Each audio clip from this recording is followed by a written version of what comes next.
하겠습니다.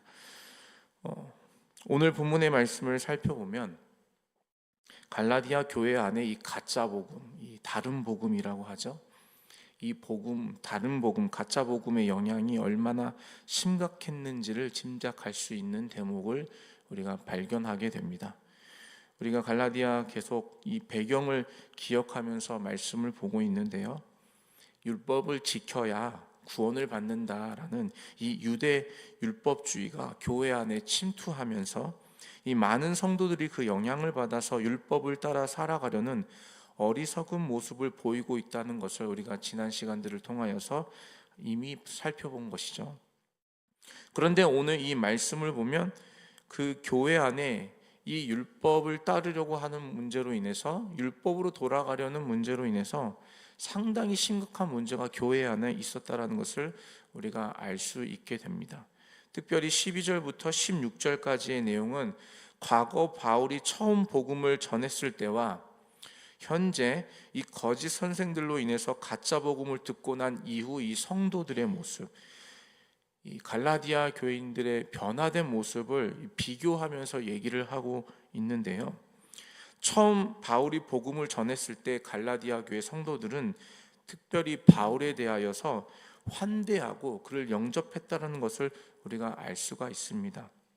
오늘 본문의 14절의 말씀을 한번 같이 읽어보도록 할까요? 14절입니다. 시작. 너희를 시험하는 것이 내 육체에 있으되 이것을 너희가 업신여기지도 아니하며 버리지도 아니하고 오직 나를 하나님의 천사와 같이 또는 그리스도 예수와 같이 영접하였도다.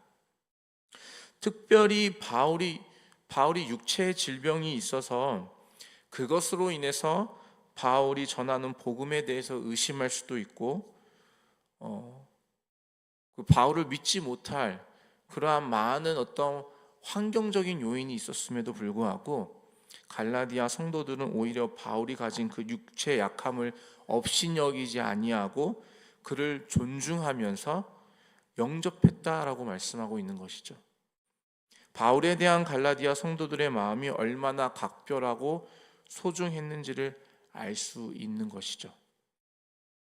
15절에도 그와 비슷한 맥락이 얼마나 이 성도들이 바울을 사랑하고 환대했는지를 중요히 여겼던, 소중하게 여겼다라는 것을 알 수 있다라는 것은 15절에도 기록되어 있는데요. 15절 한 번 더 같이 읽어볼까요? 시작. 너희의 복이 지금 어디 있느냐? 내가 너희에게 증언하노니 너희가 할 수만 있었더라면 너희의 눈이라도 빼어 나에게 주었으리라. 바울을 위해서 눈도 빼어줄 만큼 바울을 신뢰하고 그를 하나님의 사도로 인정하며 존중했다는 것을 우리가 알 수 있는 것이죠. 이렇게 바울을 존중하고 영접하여 바울이 전하는 복음을 온전히 받아들였던 이 갈라디아의 교회 성도들이, 그런데 이 거짓 선생들의 이 가짜 복음, 다른 복음을 전해 들음으로 인해서 미혹됩니다. 미혹되다 보니까 드러나는 이 모습의 가장 첫 번째가 무엇이냐 하면 바울에 대한 태도가 변하기 시작해요. 16절입니다. 16절 같이 읽어보겠습니다. 시작. 그런즉 내가 너희에게 참된 말을 함으로 원수가 되었느냐? 바울을 원수로 대하는 자들이 갈라디아 교회 안에 있었다라는 것이죠. 거짓 선생들의 가짜 복음, 다른 복음을 받아들인 갈라디아 교회 성도들에게 드러나는 첫 번째 증상이 바로 영적인 아버지, 영적인 지도자와 거리를 두고 점점 멀어지면서 환대했던, 영접했던 그들의 마음의 태도가 원수와 같이 대해지는 이상한 모습이 벌어지고 있었다라는 것입니다. 여러분, 신천지와 같은 이단들에게 미혹된 사람들을 살펴보면요, 특징을 하나 발견하게 되는데 바로 그들의 원래 있던 영적인 리더들과의 관계가 끊어져 버린다는 것이죠. 더 이상 영적 리더를 따르지 않습니다. 그 지도를 따르지 않아요. 그러면서 점점 주변의 관계들을 단절하기 시작합니다. 자신과 같은 잘못된 교리를 믿는 자들과의 관계는 형성을 하지만 그렇지 않는 자들, 그들과는 점점 거리를 두고 관계를 단절하고 심지어는 혈육의 관계까지 단절하는 것까지 우리가 볼 수 있는 것이죠. 그래서 여러분, 신천지에 빠진 많은 청년들이 부모와 형제 다 버리고 집 나가서 돌아오지 않는다라는 것을 여러분 다큐멘터리 보시면 다 나와 있거든요. 심각한 사회적인 문제가 되는 것이죠. 다른 복음이라는 거짓 복음에 빠지게 되면요, 미혹되게 되면 영적인 리더와의 관계에 소홀해지기 시작한다는 것입니다. 이것이 바로 갈라디아 교회 안에 있었던 심각한 문제인 것이죠. 우리의 건강한 믿음의 생활을 위해서는 우리와 영적인 관계, 영적인 리더와의 관계가 매우 중요합니다. 영적인 리더와의 관계뿐이겠습니까, 여러분? 물론 모든 영적인 관계가 중요하겠지만 그 중에서도 특히 영적 리더와의 관계가 중요하다라는 것이에요. 눈까지 빼어서 내줄 정도로 바울을 사랑했던 갈라디아 교회 성도들이었어요. 바울의 육체의 질병을 보면서 그것을 업신여기거나 그것으로 문제를 삼지 않고 오히려 그런 질병을 지닌 바울을 천사와 같이, 예수 그리스도를 영접함과 같이 환대하고 영접했던 자들이 바로 갈라디아 교회 성도들이었다는 것이죠. 그런데 거짓 선지자의 미혹된 잘못된 복음, 다른 복음을 받아들이고 나서는 그렇게 사랑하고 영접했던 영적 지도자 바울을 원수처럼 대하기 시작했다라는 것이에요. 그의 가르침을 떠납니다. 지도를 받지 않아요. 거리를 둡니다. 관계가 단절되기 시작합니다. 점점점 아이솔레이트 되죠. 이런 어처구니 없는 변화가 교회 안에 일어나기 시작한다는 것이죠. 그래서 여러분, 우리의 개인의 신앙의 건강한 신앙을 위해서라도요, 우리는 우리의 영적 지도자의 관계를 중요하게 생각하고 건강하게 그 관계를 유지해야 될 책임이 있는 것이에요. 여러분, 우리의 영적인 지도자가 누구입니까? 넘치는 교회에서 신앙생활을 하고 있다는 것은, 우리 교회에서 함께 등록하고 신앙생활을 함께 하고 있다는 것은 우리 담임 목사님이신 주영광 목사님을 영적인 지도자로 믿고 따르겠다라는 그런 의미인 것이죠. 하나님께서 나의 영적인 리더로 우리 주영광 목사님을 세우셨다는 것을 의미하는 것입니다. 여러분, 요즘은 유튜브가 너무나도 활성화되어 있어서 팬데믹 이후로 유튜브를 안 하는 교회가 없죠. 큰 교회든 작은 교회든, 심지어 무슨 선교사님들도 다 유튜브 하시고요, 기도하시는 분들은 다 유튜브 하시는 것 같아요. 너무 유튜브가 활성화되어 있어요. 이것이 우리의 삶의 신앙에 아주 좋은 영향을 주는 것도 사실입니다. 그런데 한편으로는요, 유튜브가 너무 활성화되어 있다 보니까 다른 목회자의 설교를 들을 수 있는 기회가 많아지면서 정작 나의 영적인 지도자로 세우신 그 영적 지도자의 말씀을 듣고 따르기보다는 유튜브에서 다른 목사님들 말씀만 찾아보고 있다는 것이죠. 여러분, 이것은 건강한 신앙생활이라고 말할 수가 없습니다. 그분들 아무리 대단한 말씀을 증거하고 선포한다 할지라도 그분들이 우리의 상황을 아는 거 하나도 없어요. 그분들이 우리를 위해서 기도해 주는 거 하나도 없단 말입니다. 누가 우리를 위해 기도합니까? 나의 영적인 지도자가 우리를 위해 기도해 주는 거 아니겠습니까? 그래서 내가 섬기는 교회 담임 목사님이 나를 위해서 하나님께서 세우신 영적인 목자다, 지도자라고 이것을 온전하게 받아들이는 것이, 그리고 그 지도를 따라서 신앙의 삶을 살아가는 것이 건강한 신앙생활을 유지하는 것이에요. 이것을 혼동하면 안 돼요. 여러분, 기도 받는 것 좋죠. 능력이 있는 분들에게 기도 받으러 가는 것 중요합니다. 좋습니다. 그런데 여러분, 영적인 나의 지도자에게 기도 받는 게 더 중요한 거 아니겠습니까?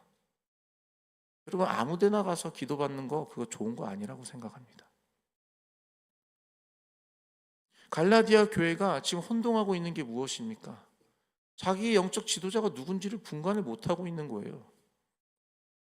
바울이 하나님께 세우신 영적인 지도자인데 바울의 지도를 따라서 그 신앙의 삶을 살아가는 게 아니라 다른 복음을 전한 가짜 선지자들, 거짓된 선지자들, 영적 지도자가 아닌 자들의 말을 따라서 지금 거길로 그 말을 따라 살아가고 있다는 것이죠. 건강한 신앙생활을 할 수가 없습니다. 문제가 생기기 마련입니다.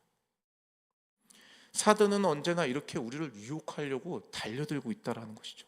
우는 사자와 같이 삼킬 자를 찾고 있는 것이 사단인데 거기에 우리의 마음을 빼앗겨 버리면 우리의 신앙생활이 건강하게 이루어질 수 없다는 것이죠. 오늘 본문의 17절의 말씀은 이 거짓 선생들이 이 우는 사자와 같이 삼킬 자를 찾는 이 마귀와 사단들이 얼마나 대단한 열심을 갖고 있는지를 보여주고 있습니다. 17절입니다. 같이 한번 읽겠습니다. 시작. 그들이 너희에게 대하여 열심내는 것은 좋은 뜻이 아니요 오직 너희를 이간시켜 너희로 그들에게 대하여 열심을 내게 하려 함이라. 열심을 내는 것이 다 좋은 게 아니라는 것이에요. 좋은 일, 선한 일, 하나님의 일에 대한 열심은 당연히 좋은 의미로 받아들일 수 있지만 그러나 좋은 뜻이 아닌 다른 열심은 우리가 경계하고 주의해야 한다는 것입니다. 이 거짓 선생들의 열심이 대단했다라는 것이에요. 어떻게든 갈라디아 교회 성도들을 미혹해서 그리스도를 믿는 그 은혜 안으로 들어가 신앙생활을 하는 자리가 아닌 율법을 따라서 행위로 신앙생활을 할 수 있도록 미혹하기 위해서 열심을 내고 있다는 것이에요. 그 열심이 눈으로 봤을 때는 정말 열심으로 정말 대단하다라고 얘기할 수 있겠지만 그 마음 깊은 곳에는 하나님을 향한 열심이 아니라 자신들을 위한 열심이 그 안에 숨겨져 있다는 것이죠. 거짓 선생들도 자기들 나름대로 열심을 내서 잘못된 가르침으로 성도들을 미혹하고 있는 것이죠.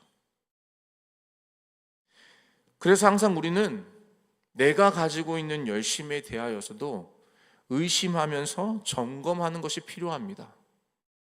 나는 주를 위해서 열심을 낸다라고 하고 있는데 정말 이 열심이 주를 위한 열심인지 아니면 나를 위한 열심인지를 점검해 봐야 된다는 것이에요. 내 열심이 좋은 뜻으로 좋은 목적을 이루고 있는지 그러한 아름다운 열매가 있는지를 확인하지 않으면 나 스스로를 속이면서 하나님을 위해서 열심을 내고 있다고 하지만 결과적으로는 하나님을 위한 열심이 아니라 나를 위한 열심으로 교회를 어렵게 만들 때도 있다라는 것입니다.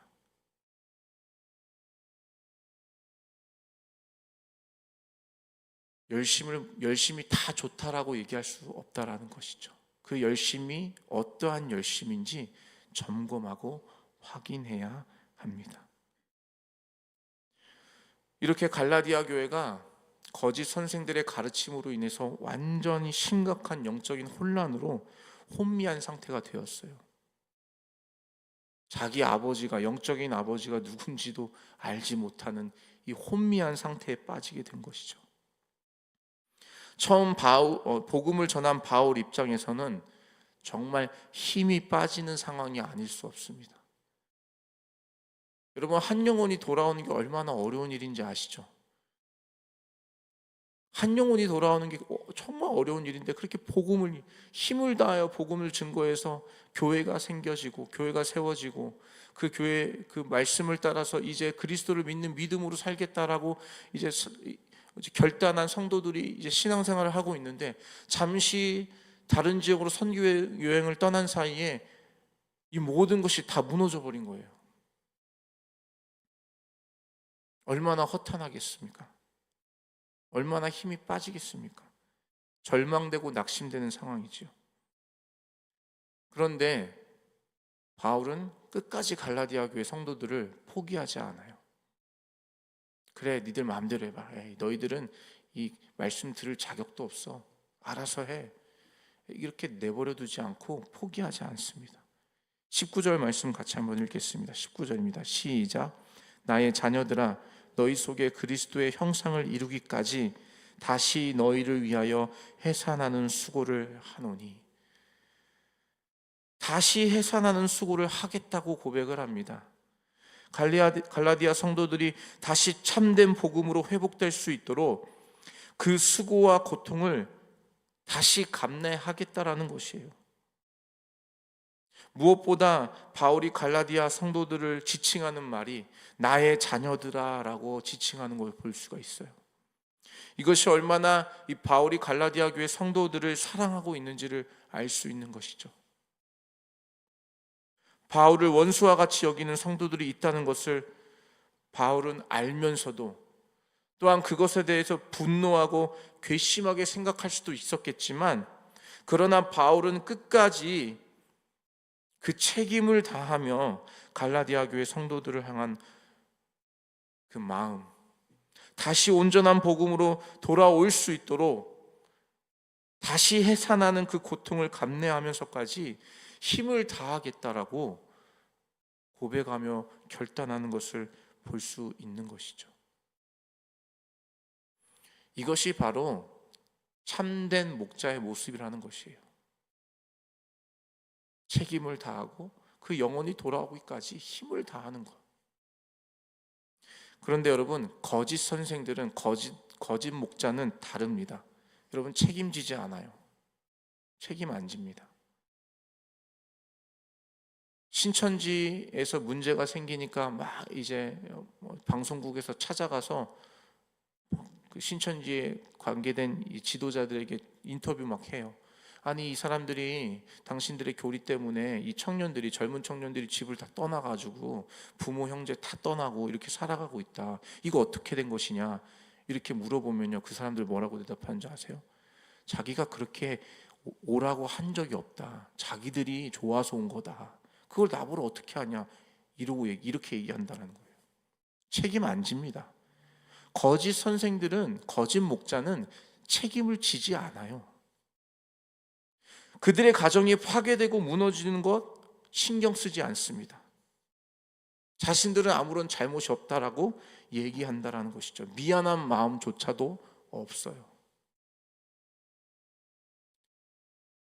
그러나 참된 목자는 이 바알과 같이 그들의 그 상황을 돌아보면서 안타까워하는 마음으로, 오늘 본문 20절에 보시면 내 언성을 높이려 한다 이렇게 말씀하고 있는데, 화를 내면서까지도 그들이 잘못된 길에서 돌아오기를 원하는 마음으로 포기하지 않는다라는 것이에요. 책임을 끝까지 지려고 한다라는 것이죠.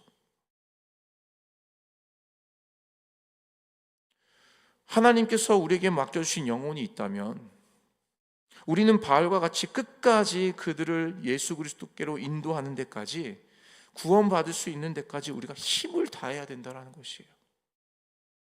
그들을 위해 기도해야 하고요, 기회가 있을 때마다 그들을 예수 그리스도께로 인도할 수 있도록 복음을 증거해야 하는 우리 사명과 책임이 저와 여러분에게 있는 것이죠. 이것은 단순히 교회 목회자들에게만 해당되는 말씀이 아니라 주님이 저와 여러분의 삶 가운데 맡겨주신 영혼들이 있다라는 것이에요. 우리의 삶의 현장에, 우리의 가족 관계 가운데 여전히 주님을 알지 못하는 자들이 있다라면 그 영혼들이 하나님에게 나에게 맡겨주신 영혼이라는 것이에요. 그러면 그 영혼들에 대한 책임을 우리가 끝까지 지고 그들을 위해 기도하고 기회가 있을 때마다 복음을 증거하는 것이 참된 목자, 책임을 다하는 목자의 모습이라는 것입니다. 바울은 그래서 끝까지 갈라디아 교인들을 포기하지 않습니다. 그들을 위해서 기도하고요, 이렇게 편지를 써서 보내면서까지도 다시 온전한 복음으로 돌아와라, 그리스도 예수께로, 그 은혜 안으로 다시 돌아와라 라고 권면하면서 말씀을 나누고 있는 것입니다.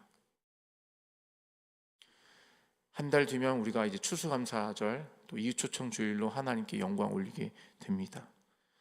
이 주일을 준비하면서 우리 계속 새벽에도 기도하고 있죠. 한 영혼씩 품게 해달라고. 하나님께서 내게 맡겨주신 영혼이 있는지 우리가 좀 살펴봐야 됩니다.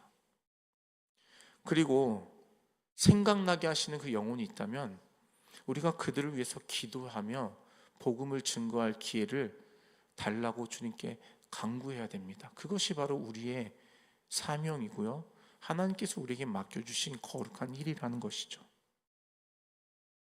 바울처럼 그 영혼이 예수님께로 돌아올 수 있도록 우리는 해산하는 고통을 감내하면서까지 힘을 다하여 그 영혼을 구원하기 위해서 그리스도를 증거하는, 복음을 증거하는 일을 우리가 감당해야 한다라는 것입니다.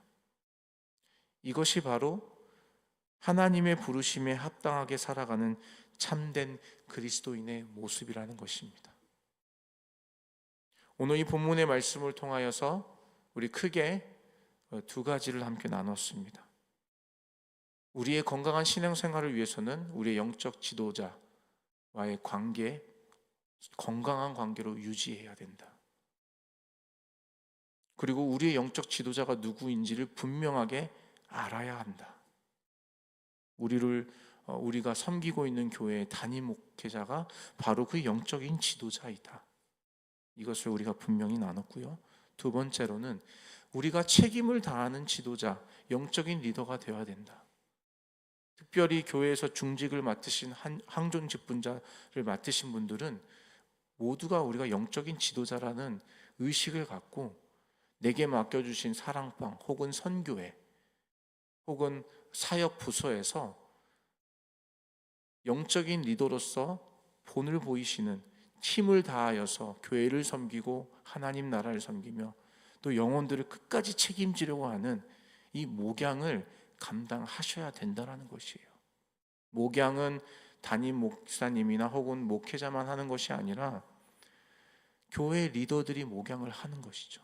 장로님들, 권사님들, 안수 집사님들, 집사님들이 목양을 하는 거예요. 성도님들을 향하여서. 이것이 바로 하나님의 부르심에 합당하는 그리스도인의 참된 모습이라는 것이에요. 저와 여러분 이 말씀을 믿음으로 받으시면서 오늘 우리에게 주시는 그 부르심의 자리에서 하나님께 순종하시면서 주님 앞에 영광 올려드리시는 저와 여러분의 삶이 되시기를 예수님의 이름으로 축원합니다.